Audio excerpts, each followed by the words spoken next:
Find insight, guidance, and answers. Tune into Spirit with radio medium Laura Lee. Hey, welcome back. Let's dive deep into the power of resilience when overcoming trauma. You're going to want to stay tuned for this Spirit Reboot. Joining me today is Dr. John King, who is an author, he's a poet, he's an activist, and a global leader in the fight against human trafficking. His remarkable journey from trauma survivor to hope bringer reminds us all that healing is possible and that we're stronger than we think. Welcome, Dr. King.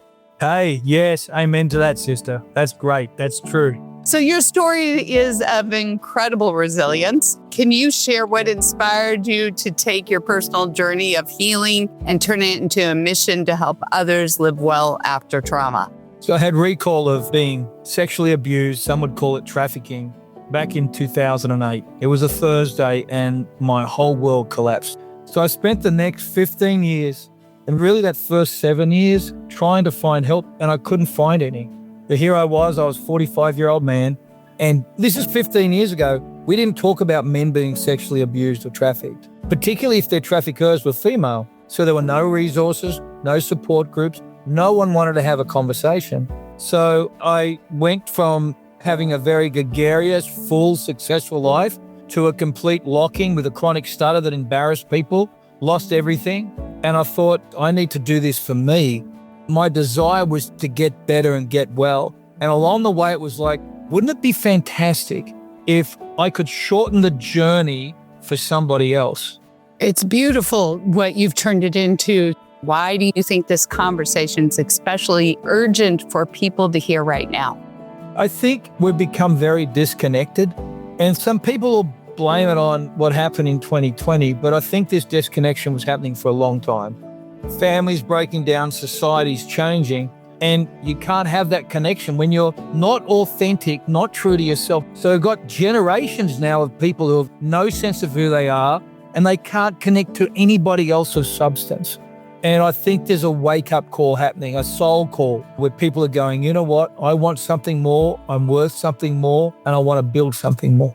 For someone who may feel stuck in their pain, what is a simple step they can take today to shift their energy from surviving to overcoming? The very first thing I think people need to do is change the way they talk to themselves. I only ever called myself a victim of human trafficking or sexual abuse once. And after that, it disappeared from my vocabulary. And I think it starts at that point. It doesn't matter what was done to me, it matters what I do with this. Our past will either refine us or define us. That's great. Can you explain how embracing that mindset changes the recovery process?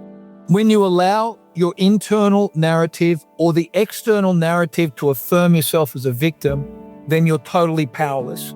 Then I will always be that person that something was done to, as opposed to someone who is engaged in doing something. Once I take ownership, it totally flipped my thing.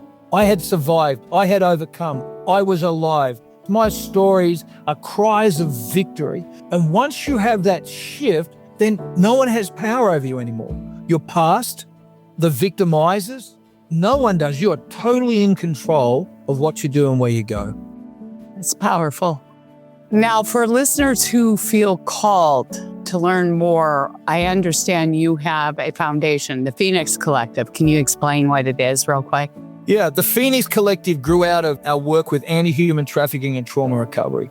We've built an online collective, phoenixcollective.app. And in fact, if they go to that page and click on the Mindfire Challenge at the top, we're going to make it free to all your listeners. It's a 5-week transformational program, and we want to do that as a gift to you.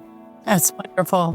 Thank you for sharing your powerful story with all of us and your wisdom. And friends, if you like this message and you want more, please subscribe to our episode as well as our podcast. Remember, you can tune into your spirit each and every day on your favorite podcast forum. Thank you.